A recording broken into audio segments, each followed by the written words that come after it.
जब सृष्टि का आरंभ हुआ और जब कुछ भी न था, न धरती, न आकाश, न जीवन, न मृत्यु, तब भी एक चेतना थी, अनादि अनंत अचल। वह थे भगवान शिव। वह न जन्म लेते हैं, न मृत्यु उन्हें छू सकती है। वह कैलाश के एकांत में समाधिस्थ योगी हैं, जो संहार और सृजन के बीच संतुलन बनाते हैं। वे हैं नीलकंठ, जिन्होंने पूरे ब्रह्मांड की रक्षा हेतु विश्व को अपने कंठ में धारण कर लिया। वे हैं त्रिपुरांतक, जिन्होंने अहंकार में डूबे राक्षसों के त्रिलोकों को एक तीर से भस्म कर दिया। वे हैं अर्धनारीश्वर, जो यह दर्शाते हैं कि स्त्री और पुरुष, शक्ति और शिवाय एक दूसरे के पूरक। जब रुद्र तांडव करते हैं तो दिशाएं कांप उठती हैं, और जब शिव अभिषेक स्वीकार करते हैं तो वर्षा अमृत बन जाती है। बिल्व पत्र की एक पत्ती, गंगा जल की एक बूंद और भक्ति का एक भाव शिव को प्रसन्न करने के लिए पर्याप्त है। हम उन्हीं महान देवों के देव महादेव की कथाओं का श्रवण कर रहे हैं। शिव जी की भक्ति जीवन को पवित्र बनाती है और सावन का महीना इस भक्ति को सजीव करता है। जो श्रद्धालु इस पवित्र माह में पूरे मन, वचन और क्रम से भगवान शिव की आराधना करते हैं, उनके मंत्रों का जाप करते हैं, उनकी कथाओं का श्रवण करते हैं, उन्हें जीवन में अभय, आनंद और जीत प्राप्त होती है। श्रावण मास शिव उपासना के लिए सबसे पवित्र माना गया है।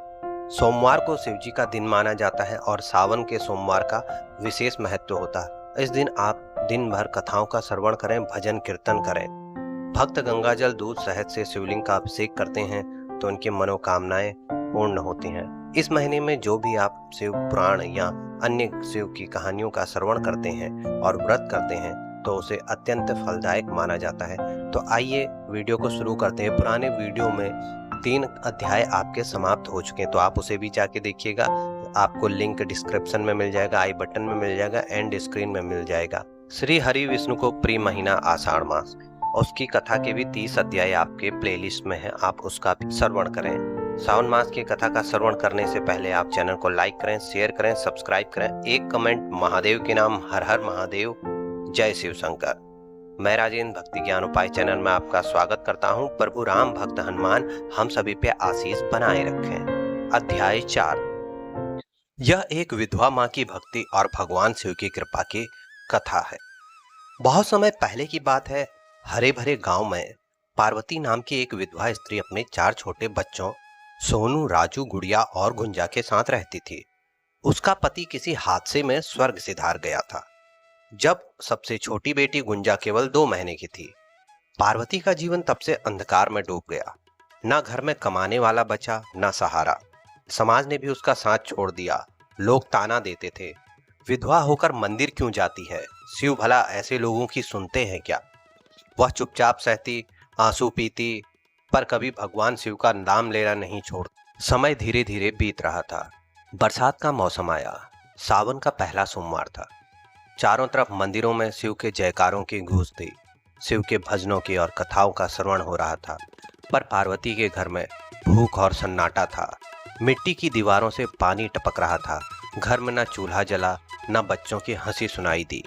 इतने में ही उसकी बेटी गुड़िया धीरे से माँ से बोली, माँ, क्या भोलेनाथ हमें भूल गए। पार्वती ने उसकी आंखों में देखा।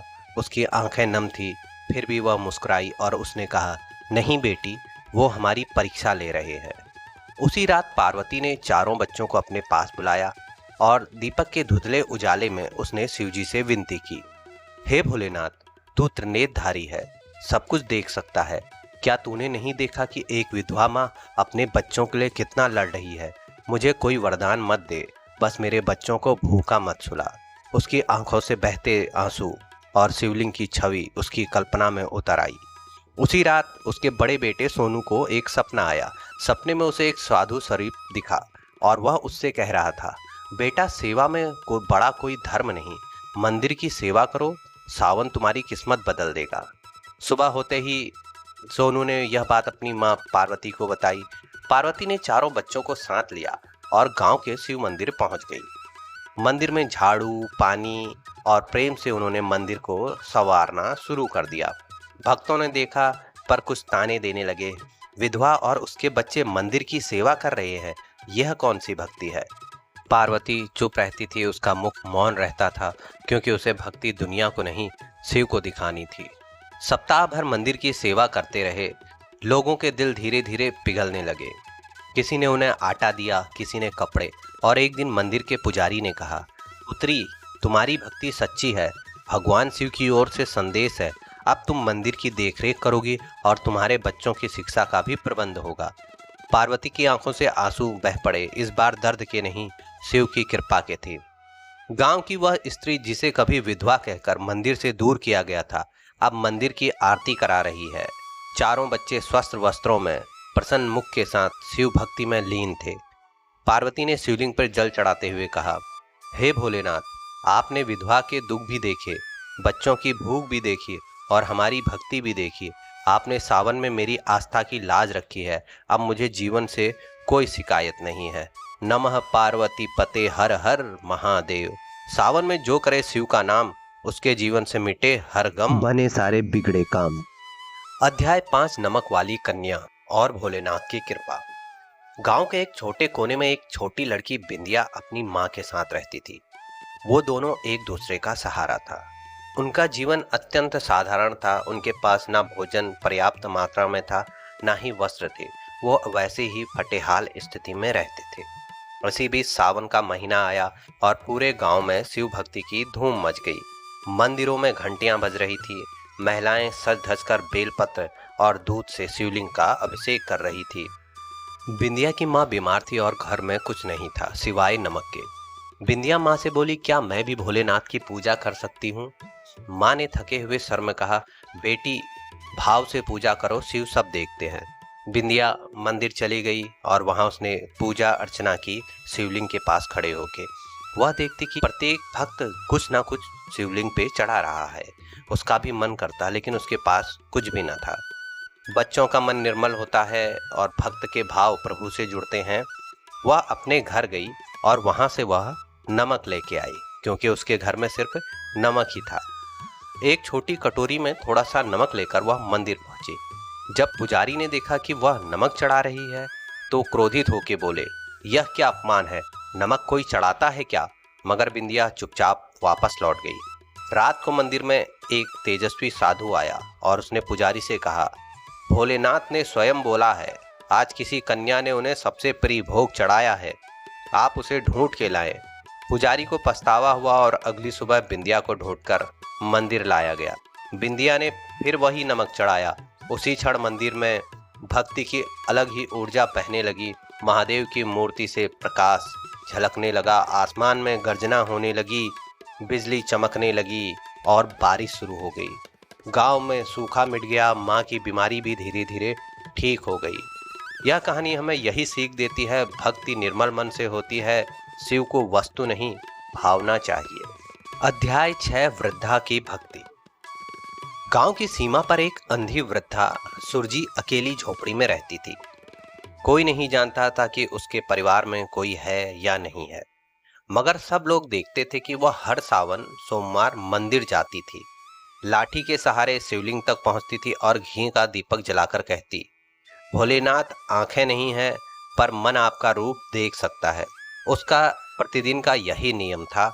वह मंदिर जाती, घी का दीपक जलाती और यही बोलती प्रभु से, और वह वापस आ जाती। लोग उसको पागल समझते, कभी लोग उस पे हंसते, कभी दया भाव से देखते कि इसका कोई भी नहीं है परिवार में, यह वृद्धा किस प्रकार अपना जीवन यापन कर रही है। मगर उसे लोगों की बात की कोई परवाह नहीं थी। वह अपने नित्य प्रतिदिन के कर्म को इसी प्रकार से किया करती थी, क्योंकि उसका विश्वास महादेव पे अडिग था, जो कोई भी उसके विश्वास को हिला नहीं सकता था। समय बीता गया। सावन का अंतिम सोमवार का दिन था। रात में मंदिर के दीपक अपने आप जल उठे। पुजारी ने समझा कोई चमत्कार हुआ है। सुबह जब सूरजी मंदिर पहुंची तो दीपक पहले से ही जले हुए थे और शिवलिंग से एक तेज रोशनी निकली और सूरजी की आंखों में पड़ी।